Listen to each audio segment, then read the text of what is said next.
Buen día, buenas tardes, buenas noches, buenas madrugadas, dependiendo del horario que estén viendo esta clase grabada. La idea de la misma es adentrarnos un poco en el texto de Zacarías Moutoukias, Gobierno y Sociedad en el Tucumán y en el Río de la Plata, 1550-1800. ¿Sí? Como venimos trabajando, la idea es aportarles una mirada muy general de cómo se organizó el orden colonial. ¿Sí? En otros momentos estuvimos viendo las cuestiones más bien económicas y comerciales. En este nos centraremos más en las cuestiones políticas y del funcionamiento de la sociedad. Como les decía, entonces son miradas generales que tratan de abarcar los 3 siglos del orden colonial, con lo cual son a veces miradas muy abstractas, y muy generales, pero bueno, como ya explicamos, no tenemos mayor tiempo como para dedicarnos a ver cómo evolucionó el orden colonial en sus distintos siglos, ¿sí?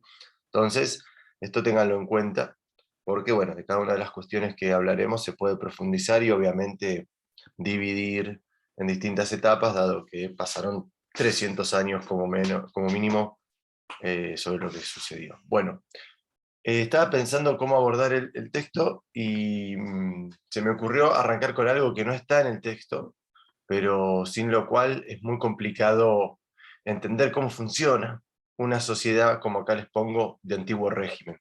Porque la sociedad colonial es una sociedad de antiguo régimen.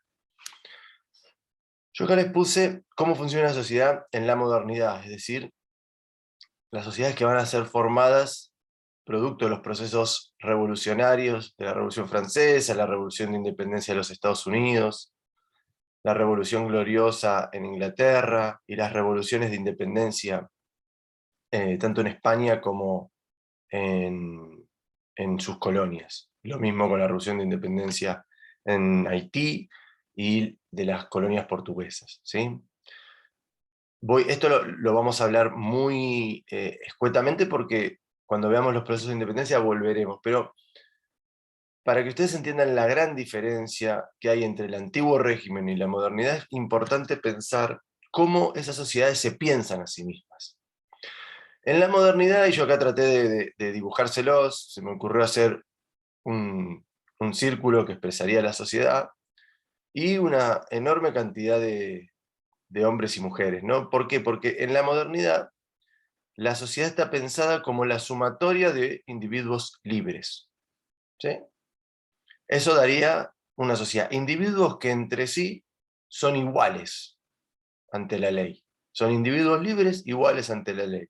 De ahí surgen los derechos que debería tener todo individuo. El derecho a la vida, el derecho a la libertad, el derecho a la expresión, a circular, a tener una propiedad, a realizar un trabajo legítimo, etcétera, etcétera, etcétera. ¿Sí? Es decir, una sociedad organizada en torno a los individuos. ¿Sí? El átomo fundante de la sociedad moderna es el individuo. Esto no ocurre así en el antiguo régimen. En el antiguo régimen, la metáfora más común para explicarlo es la del cuerpo. ¿Sí? Es decir, un cuerpo, a diferencia de una sumatoria de individuos, como está acá, tiene distintas partes.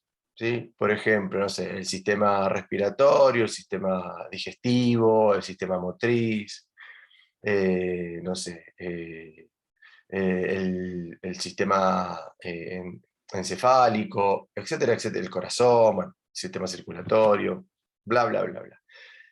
En el cuerpo, esas partes no son iguales entre sí, ¿sí?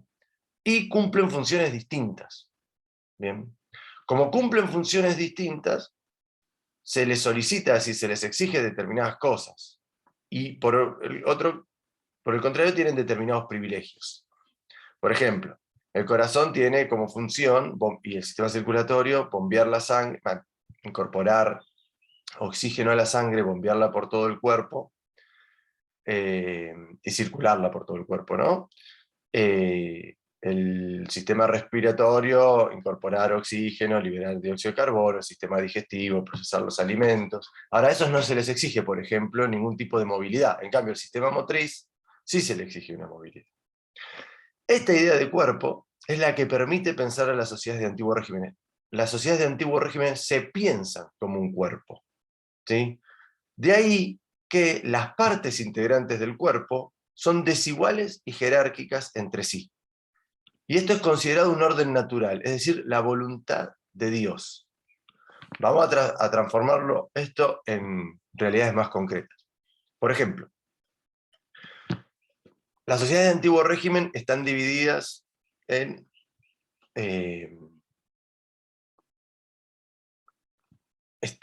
estratos no es la palabra justa, estamentos sería la palabra justa, ¿sí? Por ejemplo, el primer estamento es el clero.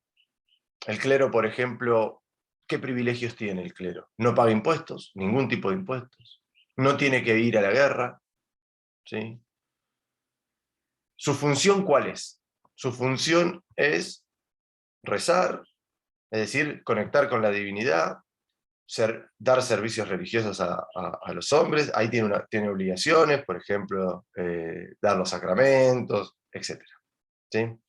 El segundo estamento es la nobleza. La nobleza tampoco paga impuestos, ¿sí? No tiene que trabajar, por definición, un noble no trabaja, ¿sí?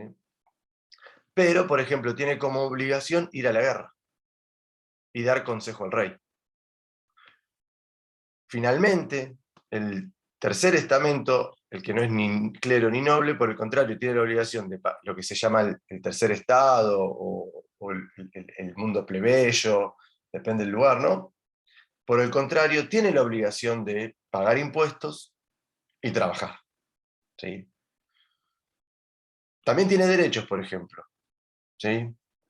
Es decir, o privilegios, que, imagínense, un campesino feudal en una situación de una sequía o de una cosecha muy mala, el señor feudal al cual depende, que el señor feudal es del segundo estamento, es parte de la nobleza, el señor feudal es responsable en definitiva de su salud, ¿sí? Obviamente esto está marcado totalmente por la desigualdad, no es un orden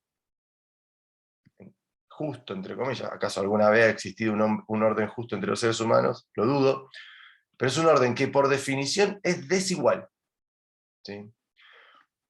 La desigualdad, ¿dónde se ve claramente? Frente a la ley.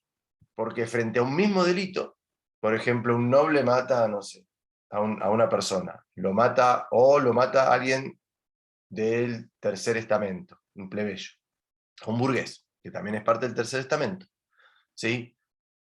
La sanción al noble obviamente va a ser menor que si lo hace un campesino o si lo hace cualquiera del tercer estamento. Porque hay una relación desigual frente a la ley. Todo lo contrario a nuestra forma de concebir, por lo menos en términos teóricos, las sociedades en la modernidad. Nosotros, no importa quién hace un delito, todos deberíamos tener las mismas sanciones, porque hay igualdad ante la ley, ¿sí? Se solía usar la metáfora, por ejemplo, yo acá les traté de marcar, ¿no? Con algunos objetos, ¿no? Dentro del cuerpo social, el tercer estamento tiene la función, pues no sé, la idea de trabajo, ¿no? Un hacha y una pala, ¿sí? Por ejemplo, la nobleza eh, como con su función guerrera tiene la función de proteger a todo el cuerpo social, en definitiva. Las universidades tienen como función eh, el desarrollo del conocimiento, de las ciencias, ¿sí? Una universidad es una corporación. Los gremios, por ejemplo, de artesanos, tienen otras funciones, otros derechos, son otra corporación, ¿sí? Y la clave de la cuestión es que el cuerpo social está dirigido por su cabeza. ¿Quién es la cabeza? El rey. El rey es el garante de esa sociedad. Y su principal función es dar a esa sociedad justicia. ¿Cómo entiende el antiguo régimen la justicia? Dar a cada uno lo que le corresponde según su función en la sociedad, ¿sí?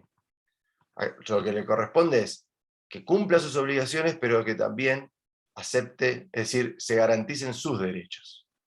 ¿Bien?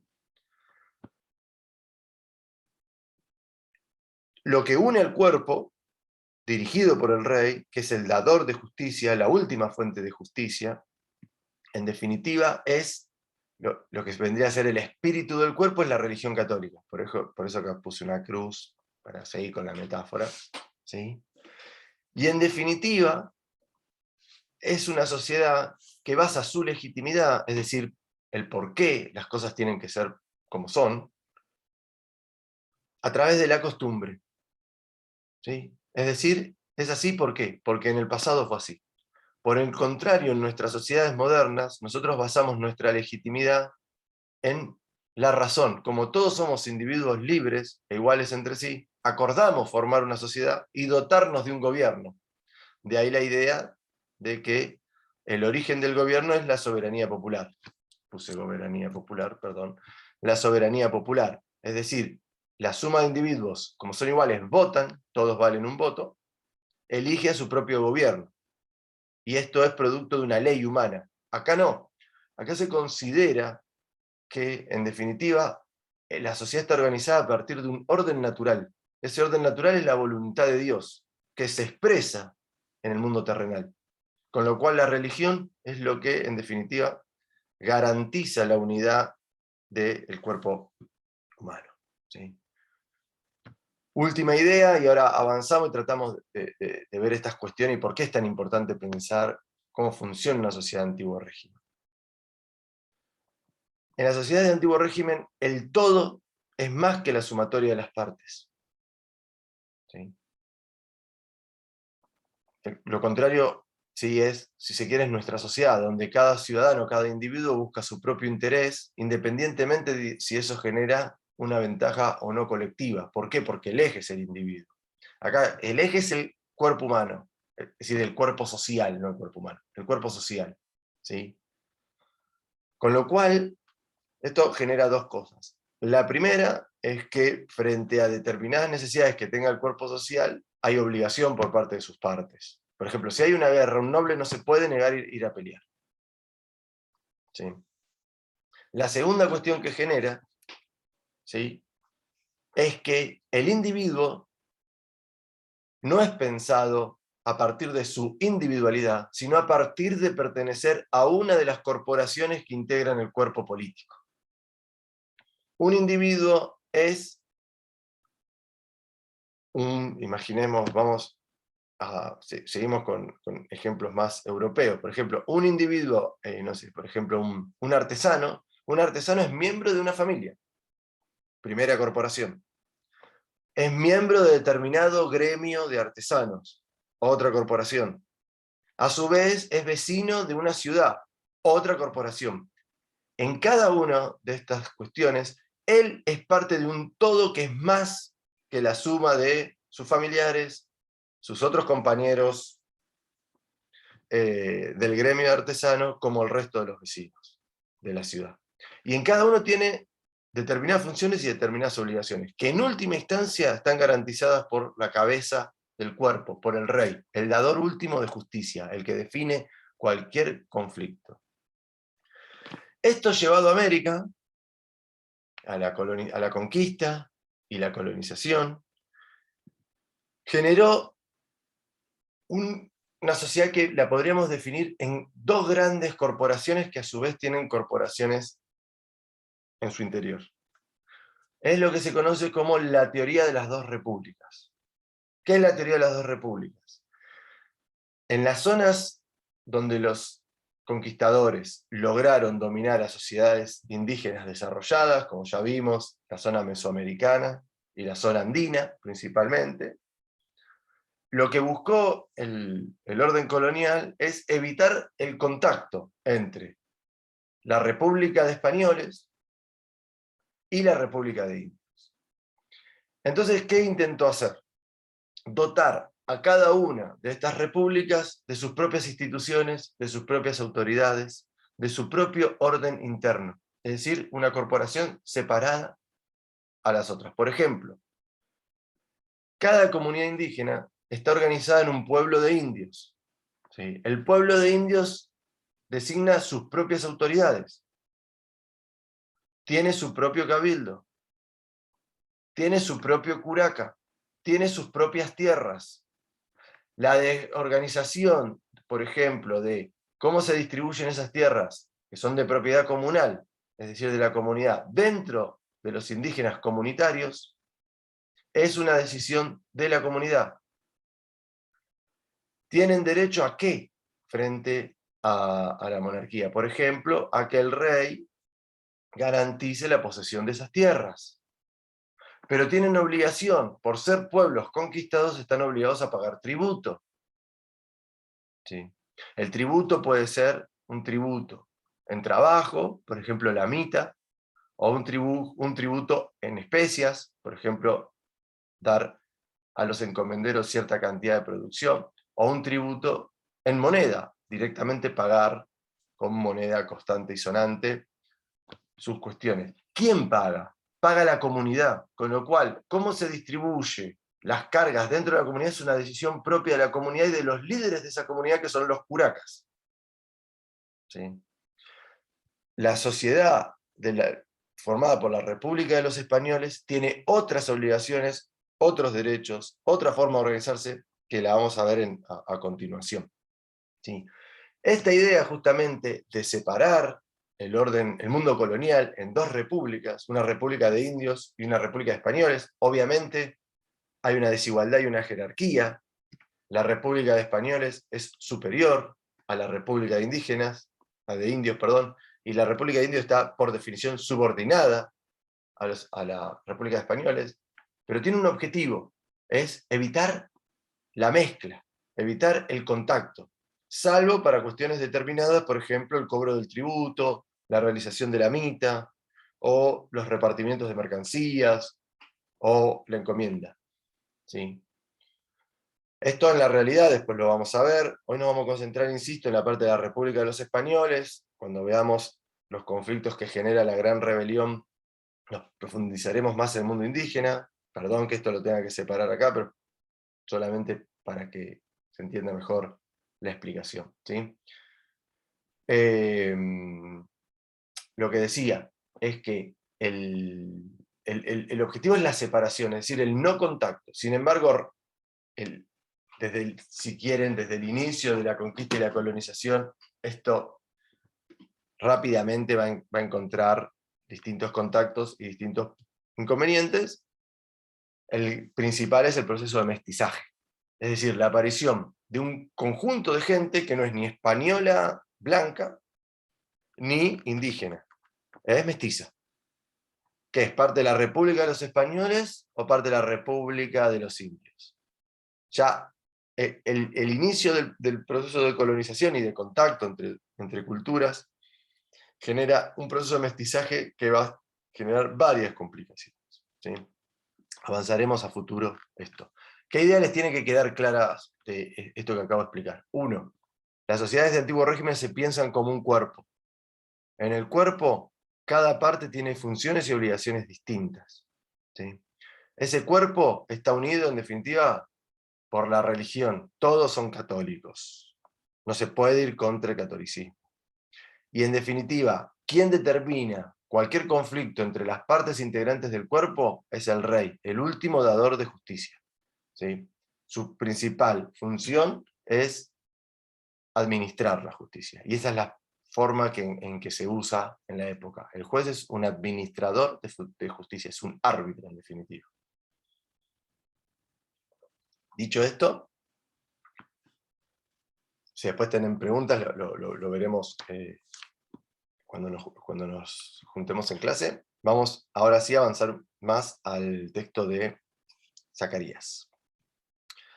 Bueno, empecemos una cuestión un poquito que retoma lo que ya vimos, porque vamos a ver esto centrado en lo que es el espacio rioplatense, ¿sí?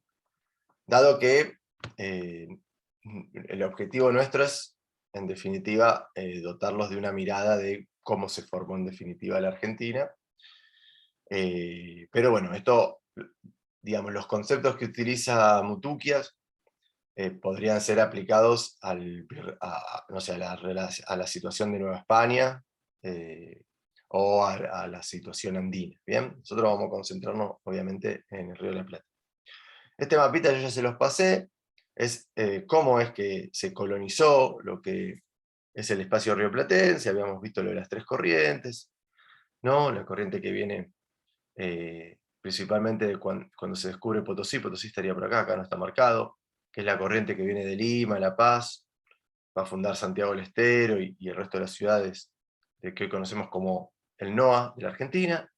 La corriente que viene de Chile, es decir, de Santiago, que funda principalmente las ciudades cuyanas, y la corriente que viene del Atlántico, que bueno, funda por primera vez Buenos Aires, es un fracaso, funda Asunción, y luego, unos 50 años después, tengo la segunda fundación de Buenos Aires.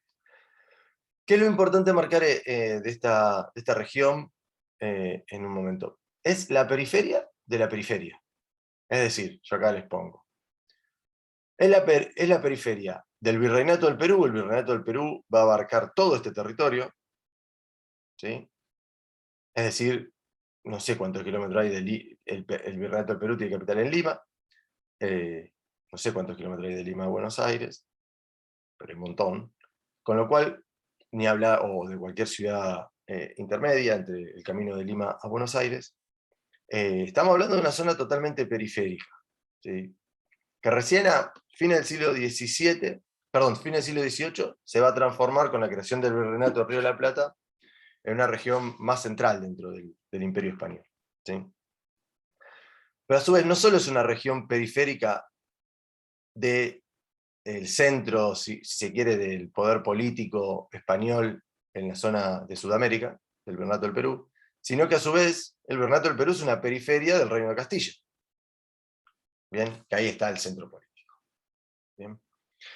Esta región se va a organizar en dos grandes gobernaciones, la gobernación de Buenos Aires y la gobernación de Salta de Tucumán, ¿sí? Ambas, esto después lo vamos a ver en otro mapa, dependen de la audiencia de Charcas, que está en lo que hoy es, la audiencia de Charcas es prácticamente lo que hoy es Bolivia, ¿sí? La audiencia, ¿qué es? Un organismo judicial principalmente. Bueno, vamos a tratar de ver, entonces, cómo es que se organiza el orden colonial en términos políticos, ¿sí? Yo acá les traigo un esquema y ahora vamos a ir ida y vuelta con estas dos placas para que se entienda mejor. Como dijimos, la máxima autoridad es el rey, ¿sí? Está el Consejo de Indias, que es el que organiza cualquier actividad que ocurra en las colonias españolas en América, tanto en términos políticos, comerciales, la sanción de leyes, etcétera, etcétera, etcétera, que está en Madrid. ¿Bien? Después vienen los virreinatos. En un primer momento hay dos virreinatos. Acá tomamos como ejemplo el virreinato del Perú porque nos interesa la región rioplatense. Pero acá en paralelo está el virreinato de Nueva España.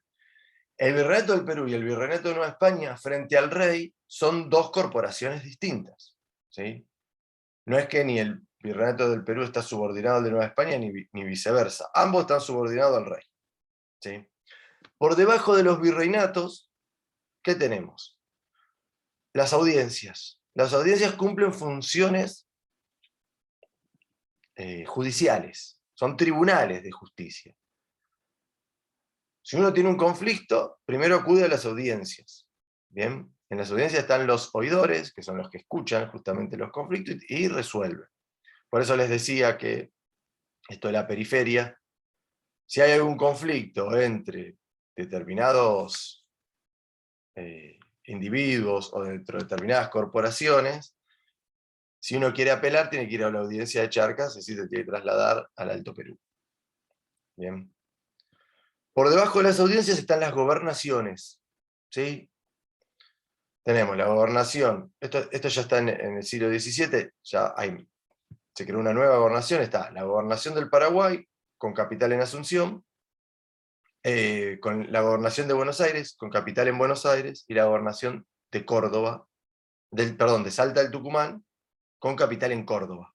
Ojo ahí con los nombres que suele complicar, porque uno dice, bueno, gobernación de Tucumán, está la capital en Tucumán, pero no. ¿Sí? Vamos a ver cuáles son las funciones que tiene. Un gobernador tiene a su cargo gobierno, guerra y justicia, ¿sí? Es decir, se encarga, obviamente, de gobernar el territorio, decir, de aplicar la ley,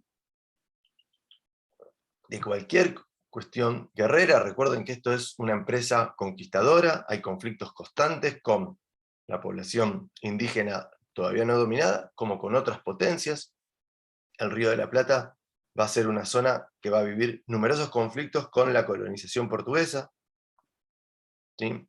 Estamos en una situación de frontera, ustedes piensen que la frontera con la población indígena está acá, en lo que es el río Salado, y por ahí para la época un poco menos. Con lo cual es una situación donde la función del gobernador, de sus funciones guerreras, son fundamentales. Y el gobernador también tiene funciones de justicia, ¿sí? Generalmente los gobernadores tienen que ser nombrados directamente por el rey o por el virrey del Perú en este caso, y duran 5 años, ¿sí? Dentro de su gobernación, como decíamos, es la principal autoridad en cuestiones civiles y criminales, si no hay que apelar a Charcas, al Consejo de Indias o incluso al rey, ¿sí?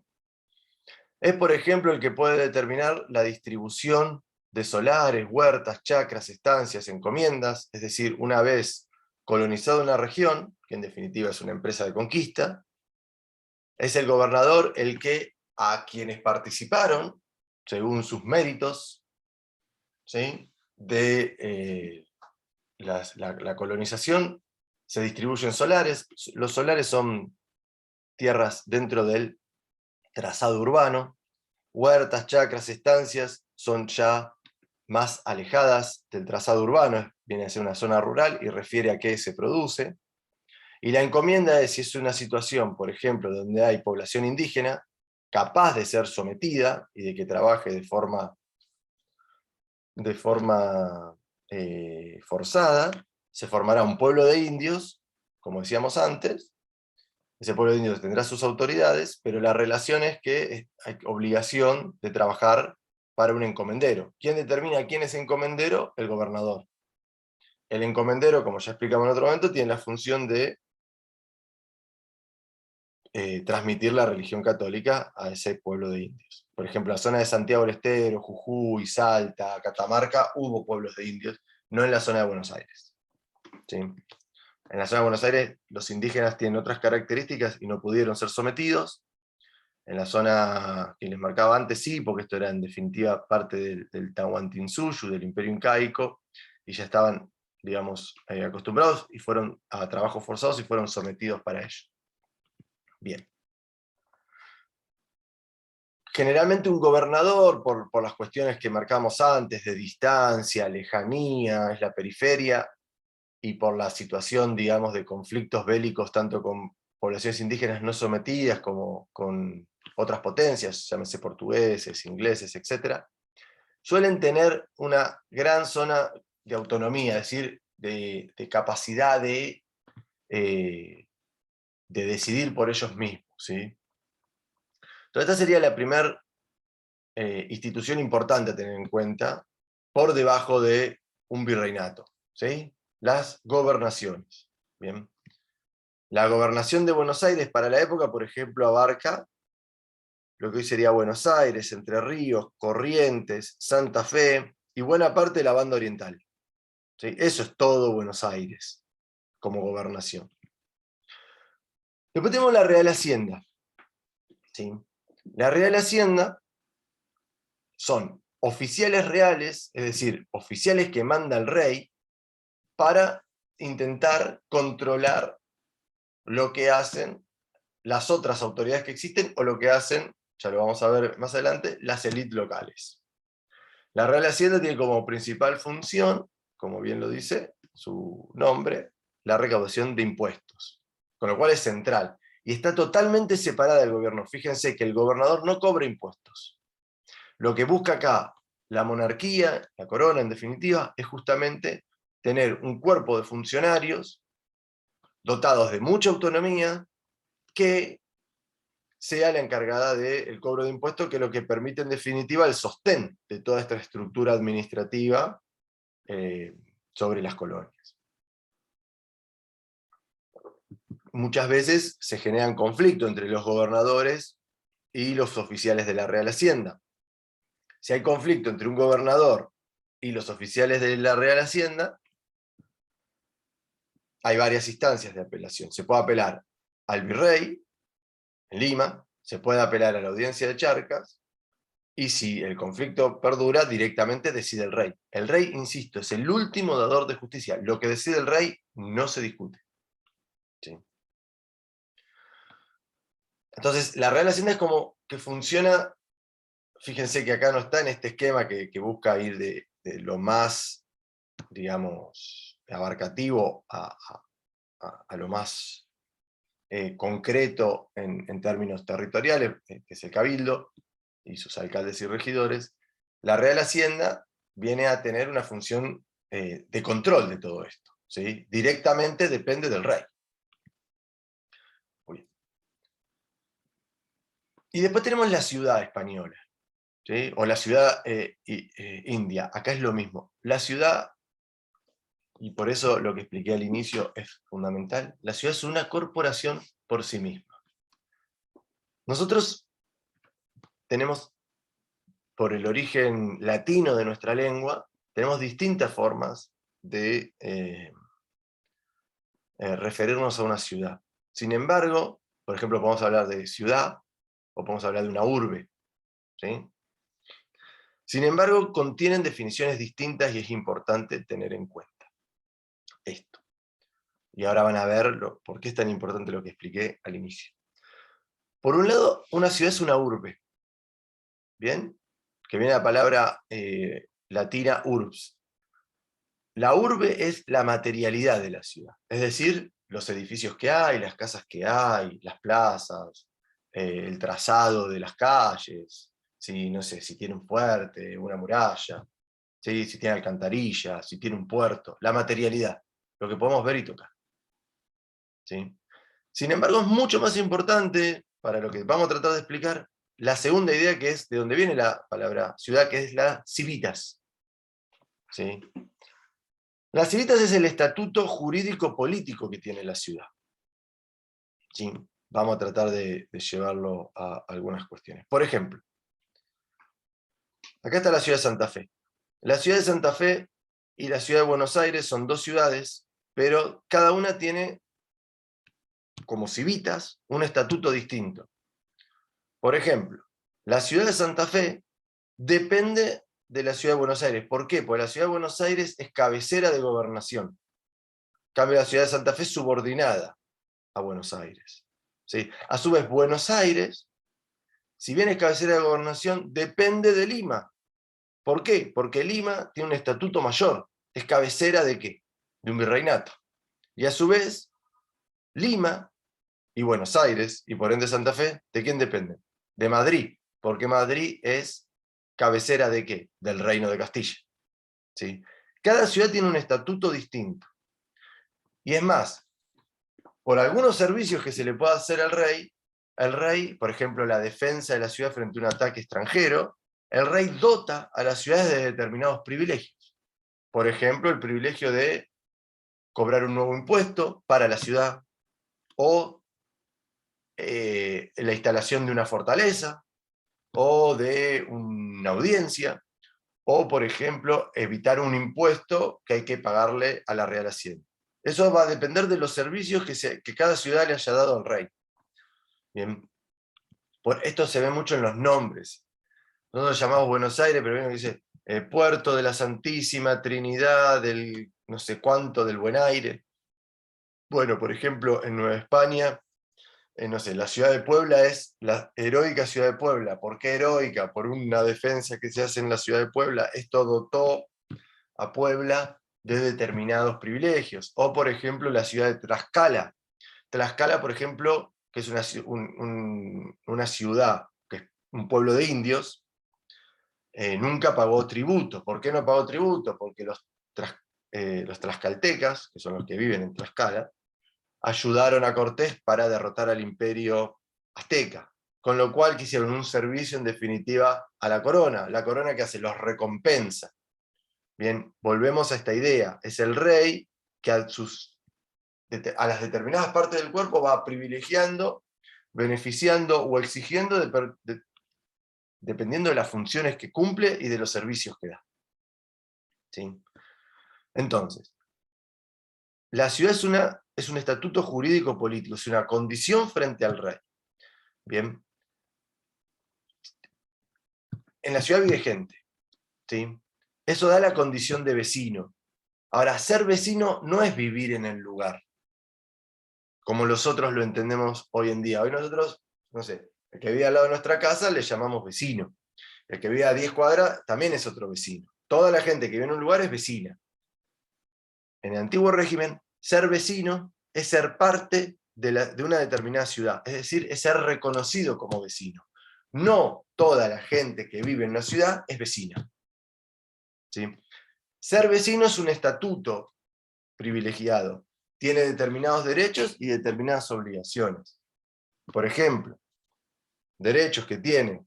Tiene derecho a pleitear, es decir, a establecer pleitos en cualquiera de los que administre justicia, sea el gobernador, sea la audiencia, sea el virrey, e incluso el rey.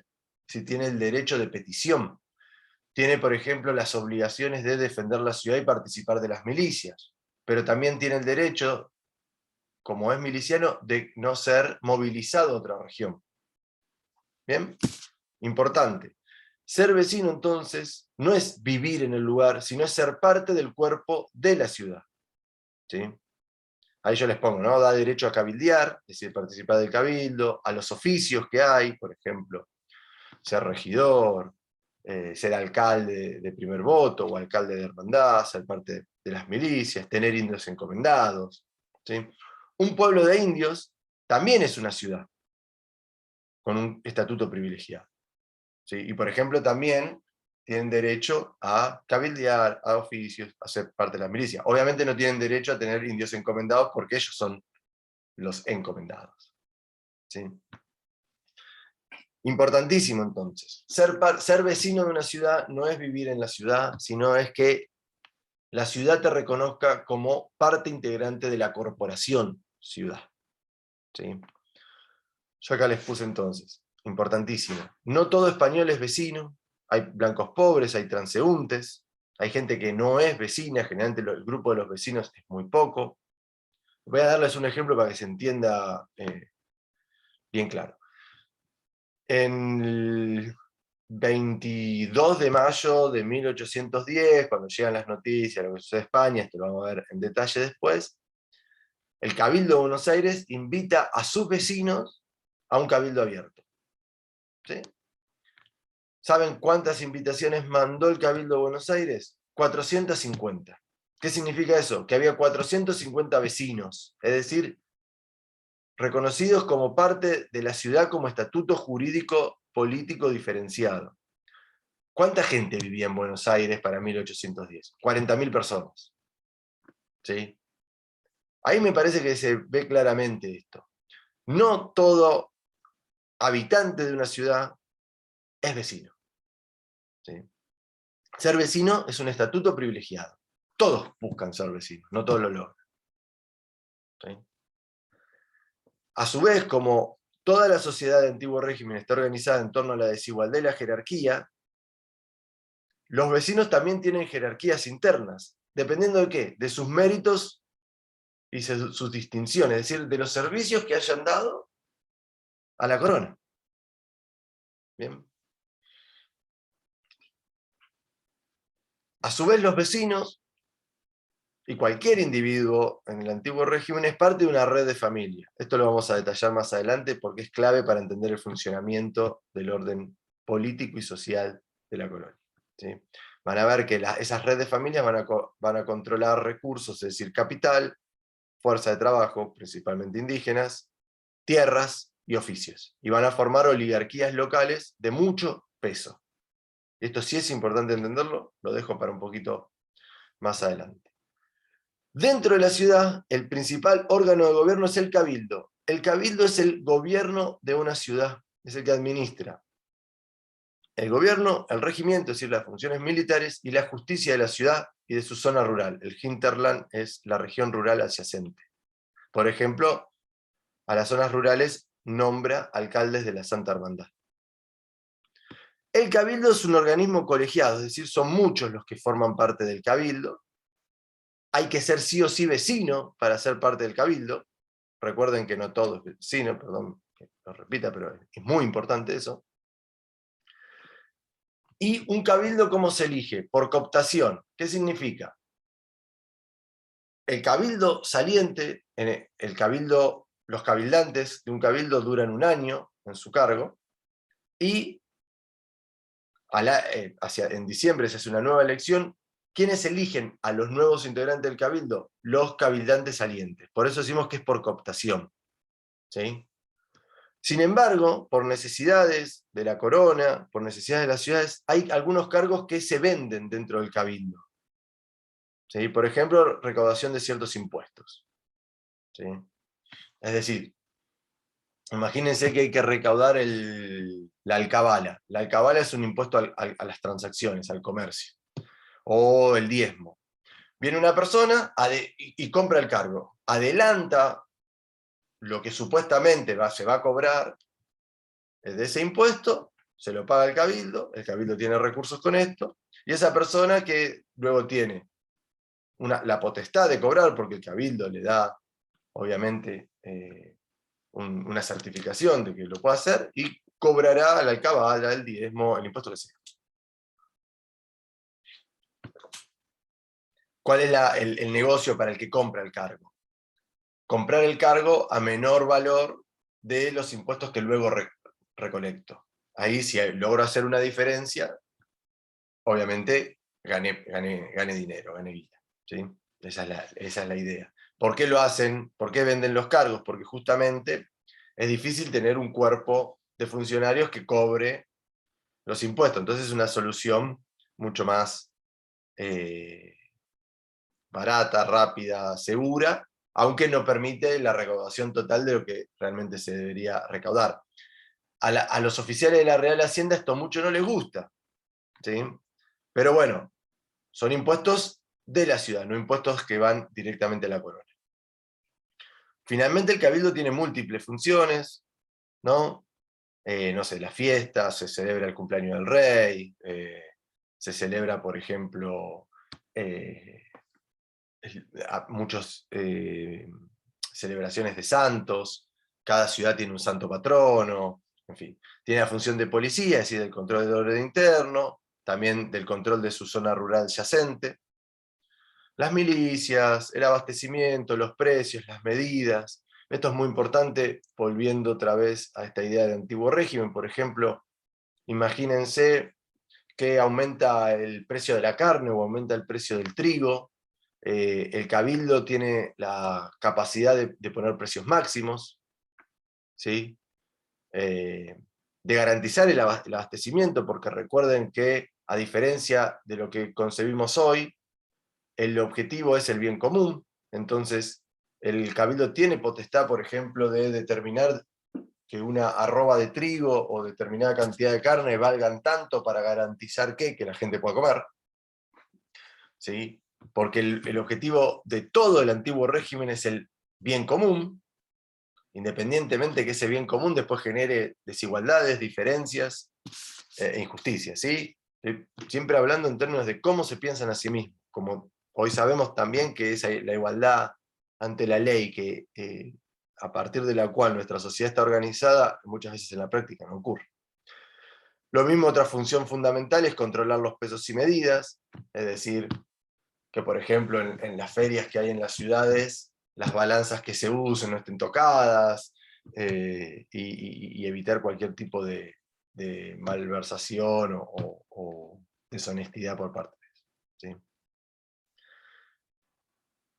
El cabildo entonces tiene alcaldes y regidores que son los que son parte del cabildo, ¿sí? Generalmente los cabildos tienen 3 alcaldes, alcalde de primer voto, de segundo voto y de tercer voto. También hay un orden jerárquico interno dentro del cabildo y tienen sus regidores que se encargan de determinadas funciones. Por ejemplo, todo cabildo tiene un defensor de pobres o defensor de naturales, es decir, los que se encargan de defender a los naturales son los indios, es decir, los que estaban en América antes de la conquista, ¿sí?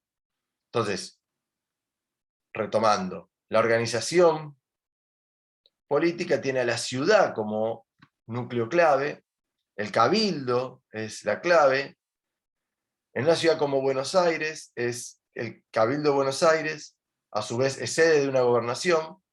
Una ciudad como Santa Fe tiene su cabildo, pero tiene un teniente de gobernador, es decir, una persona que manda el gobernador que está en Buenos Aires para ser sus ojos y sus oídos en Santa Fe. ¿Sí? Por encima de la gobernación tenemos en términos de justicia la audiencia, y en términos militares, de gobierno y también de justicia, y de hacienda al virrey, y por encima al rey. ¿Sí? Bueno, hacemos una corto acá, y vamos con la segunda parte, así descanso un poco, y ustedes también descansan, si no se va a hacer muy largo.